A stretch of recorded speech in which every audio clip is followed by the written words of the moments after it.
Okay, hello. In this video, I'd like to look at the body-centered cubic, or BCC unit cell, crystal structure. Okay, so body-centered cubic. Often we just call it BCC.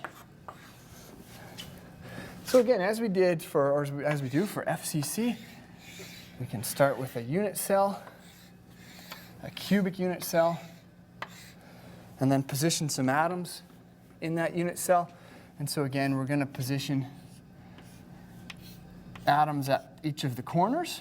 And this time I'm just drawing them straight in as the fraction of the atom that's inside the unit cell. I'll dot in the back of the unit cell here. So you can see there's going to be an atom at the back bottom left corner. So this is, again, as we have for FCC, 1/8 of an atom at each corner. And as the name implies, body-centered, we're going to have to position an atom in the very center of the cube. So I'll try my best to do this and sketch it here. I'll add a little descriptive arrow. This is at the center of the cube. And how much of an atom is it? It's one complete atom.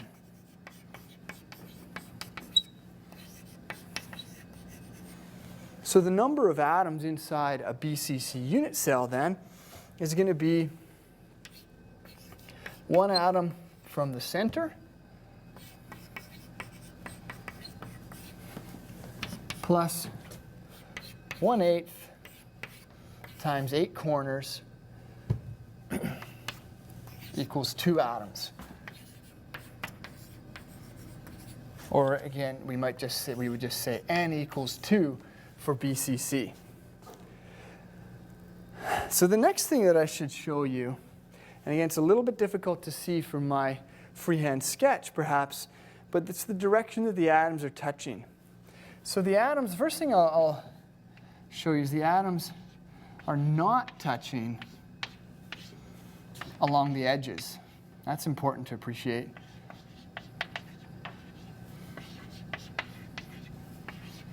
They're not touching along the edges. But which direction do they touch?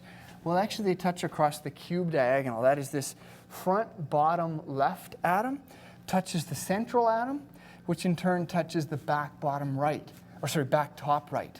So if I draw a little red line here across the cube diagonals, if my artistic abilities are not too bad, that worked out okay. Hopefully you can see that they're all going through the very center, and that's where the body-centered atom is located. So with that knowledge, we can now go into calculating the atomic packing fraction for BCC. And that'll be the number of atoms. Well, again, I'm going to start right at the start. It's going to be the volume of the spheres inside the unit cell divided by the volume of the unit cell. Actually, if I want to be really thorough, I should start with the volume of the atoms, and we're modeling the atoms as spheres. So the APF for BCC is going to be the number of spheres times the volume of a sphere divided by the volume of a cube, which is going to be 2. We just worked it out. There's 2 atoms inside the BCC unit cell times 4/3 pi r cubed, the volume of a sphere, divided by a cubed. But again, we've got this pesky a in the denominator and r in the numerator. We'd love to get rid of those to give ourselves a fraction. That's what we're after. Atomic packing factor, it's often called. I prefer to call it atomic packing fraction, but it's just the same thing. So how could we do that? Well, we'd have to work out the length of the cube diagonal. This is a little tight over here, so I'm going to redraw the cube over here just for the purposes of working out a relationship between A and R.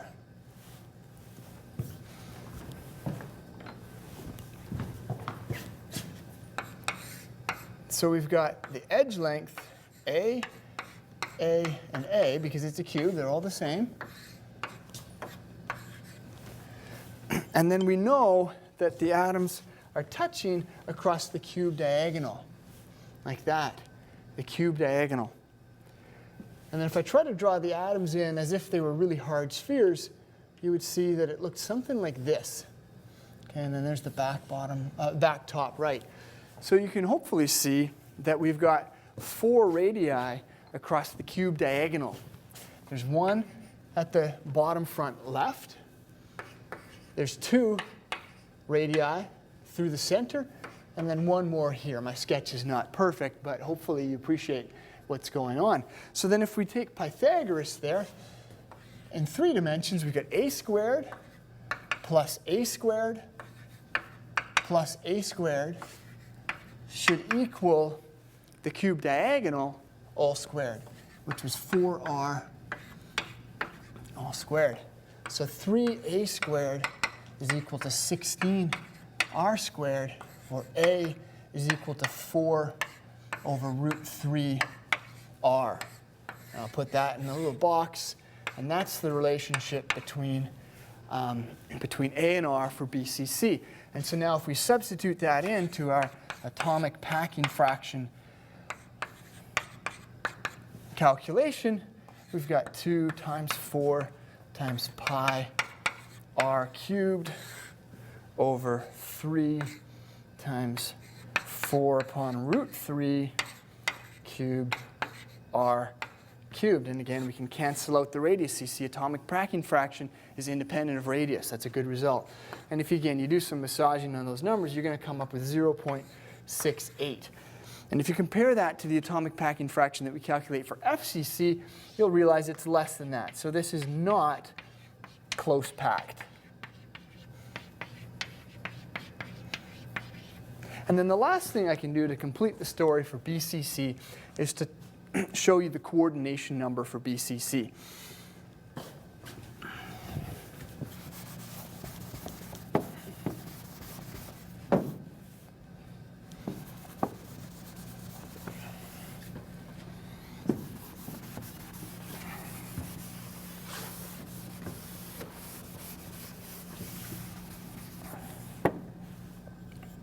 All right, so the coordination number,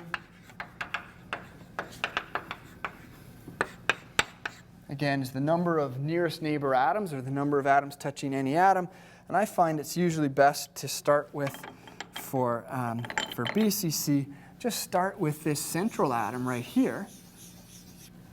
And hopefully you can see with these red lines I've still drawn in the direction of contact, that means that this atom in the center is touching one atom, 2, 3, 4 corners up at the top, and then 4 corners, 5, 6, 7, and 8 at the bottom. So the coordination number for BCC is 8. Okay, excellent. Thank you very much.